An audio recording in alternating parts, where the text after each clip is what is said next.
Arsenal achieving everything they can at the moment, but will they get their hands on the trophy come the end of the season? With me and Wright in the studio, Karen Carney and Natalie Gedra, and it's what is now becoming a bit of a tradition. It's the Ian Wright celebration to the third goal. you don't have to show it.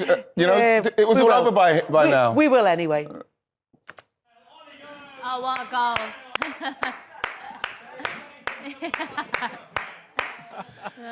What? This is a rout, by the An way. exhibition!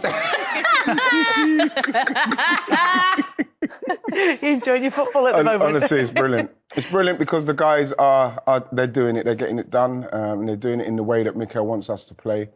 And, it's nice to see people playing well in the formation, because that's what you've got to do, because otherwise people close you down. If you're not playing well, you give the ball away in certain areas. I didn't think Fulham were very good, simply because they weren't closing us down. They didn't know what they were doing, so they played into our hands. And you can't do that with Arsenal at the moment. No, they crumbled a bit, didn't they, in the later stages of the game? Maybe not even the later stages, the later stages of the first half, maybe. Yeah.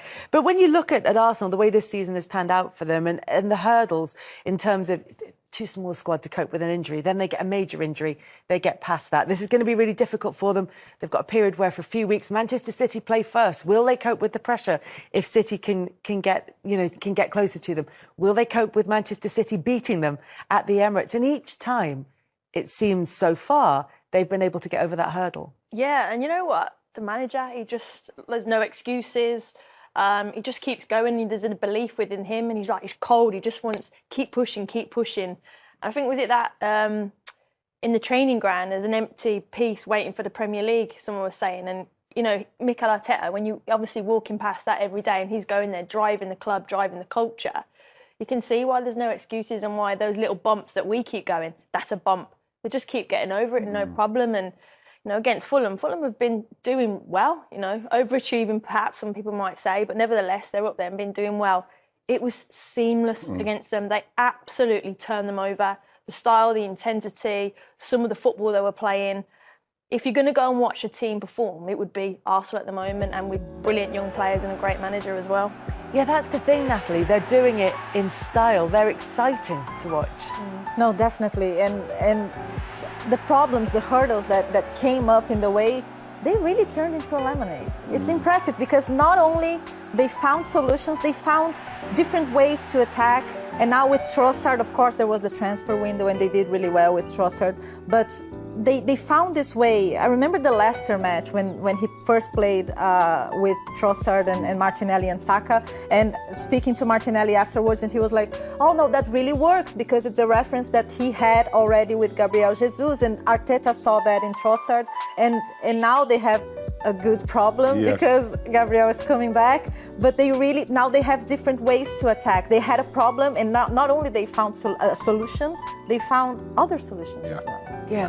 Do you want to talk about Trossard, or do you want to talk about the return of Jesus? Which are you more excited about? I think you have to mention Trossard because of the fact that he came in when he came in, and remember he wasn't even the first choice, which has really fallen into our lap.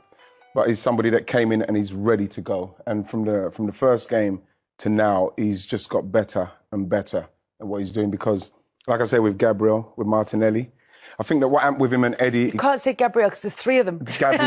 with Gabby Martinelli. I think that you saw with him and Eddie, as much as Eddie came in and he kind of plugged that gap for a bit, scored some goals, and it got us to the next phase. What was happening is people started to work us out a bit. Because what we found with Gabby, he was kind of isolated on that left.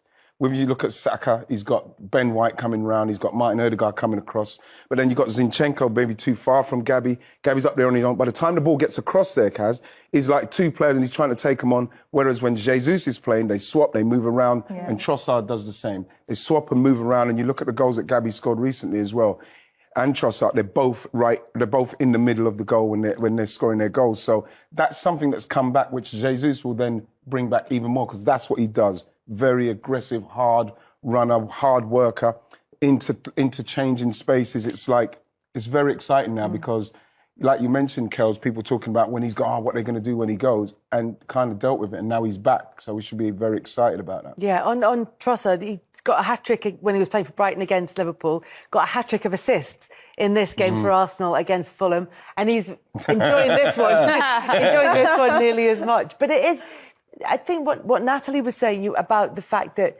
players can come in and slot into a particular position is maybe what's keeping the wheels running smoothly in this Arsenal team. No, definitely. And it's been interesting to see the solutions because you see a team that's hungry for titles, that's clearly very angry. They really want to win this thing. So they are willing to find the solutions, to do different things. And we're always talking about the passion because, it's been 20 years and the passion and the emotional wins. Arsenal won yesterday against Fulham. They won like Man City was winning a couple of seasons ago. You know, they were just ruthless.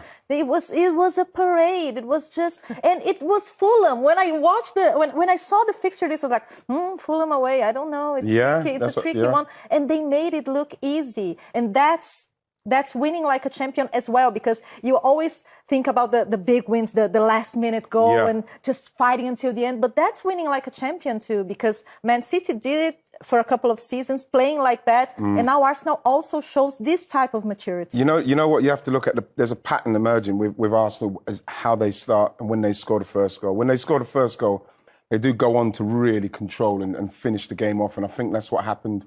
It happened at Leicester as well, even though they didn't go on and smash it. Leicester didn't have a shot on target. And when you look at what happened with Villa, when you concede the first goal, Arsenal, when you see what happened at Everton, when you see Bournemouth, it gets frantic.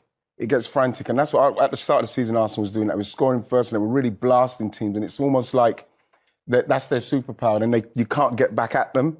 And I feel that at the moment, it's very exciting because we need to make sure that we do score that first goal, because I don't want to go through Bournemouth again for a start. You know, it was too much. And then they scored again. It wasn't fun. But that's what I'm trying to see, if people are going to try and see if they can close us down in that respect and kind of not let Arsenal start that fast, you know, so as they can try and quell the intensity. But interesting that the team that fell apart in this game was Fulham, who actually have made control a sort of watchword for themselves this season. They have been quite disciplined and organised. Palhinha. Missed him last two games and the performances have not been of the levels that you expect. And, you know, he's one of the most Premier League tackles, off the ball, brilliant. Willian wasn't available as well. It just shows that their squad, it is thin, but you need those main players, your 11. And once you take a little bit of a cog out of that system, it kind of falls apart. And the difference when Thomas Partey's involved in midfield and you haven't got Palhinha to get tight to him or get a tackle in or make it hard, you know, Arsenal playing really attractive football and then someone comes in like Palhinha and wins the ball back, kind of ruffles the feathers, but he wasn't there. And the impact that he's had, and obviously now there's a lot of clubs linked with him because they've seen how good he is off the ball. You know, I think that was a big miss. Massive. But they have looked a little bit out of sorts without him. Yeah, and that's what allowed Arsenal to perform as well as they did, at least in part, in that game. And almost, as Natalie was saying, reminiscent of Manchester City when they've been at their very best. When you look at the title race, even though Manchester City got the win against Crystal Palace at the weekend, they don't seem to be in full flow at the moment. And they were able to do it and they could put the pressure on Arsenal. They know they've still got to play Arsenal later on in the season in a few weeks' time. But in terms of their own performances, they're not quite there. Do we say Manchester City are stuttering, or do we say Manchester City are finding a way to win even without playing well? Finding a way to win. And I'm sure they'll be disappointed because they want to put that 10-game run and what we know that they can do. And I think they've been obviously trying to do that. But it's not quite worked out for them because there's something not as fluid and it's not as smooth as they would like it to be. But, again, you look at the game against Palace, it wasn't like they were opening Palace up all over the place. In the end, they got the penalty and they scored the penalty because they found a way to win. But it is, for me, if I'm a Man City fan, I am a little bit worried about the fact that we're not beating teams how Arsenal beat them and how we used to beat them. Because you look at the Newcastle game a couple of weeks ago, they could have easily lost that game. And that's where Man City are at the moment. They feel a little bit open. It's not as fluid and they can be got at. But it depends on who's brave enough to try and go for them. And this is why I was so disappointed for Palace. But we'll talk about that later. We'll talk about it now if you want. We'll talk more in detail about Palace.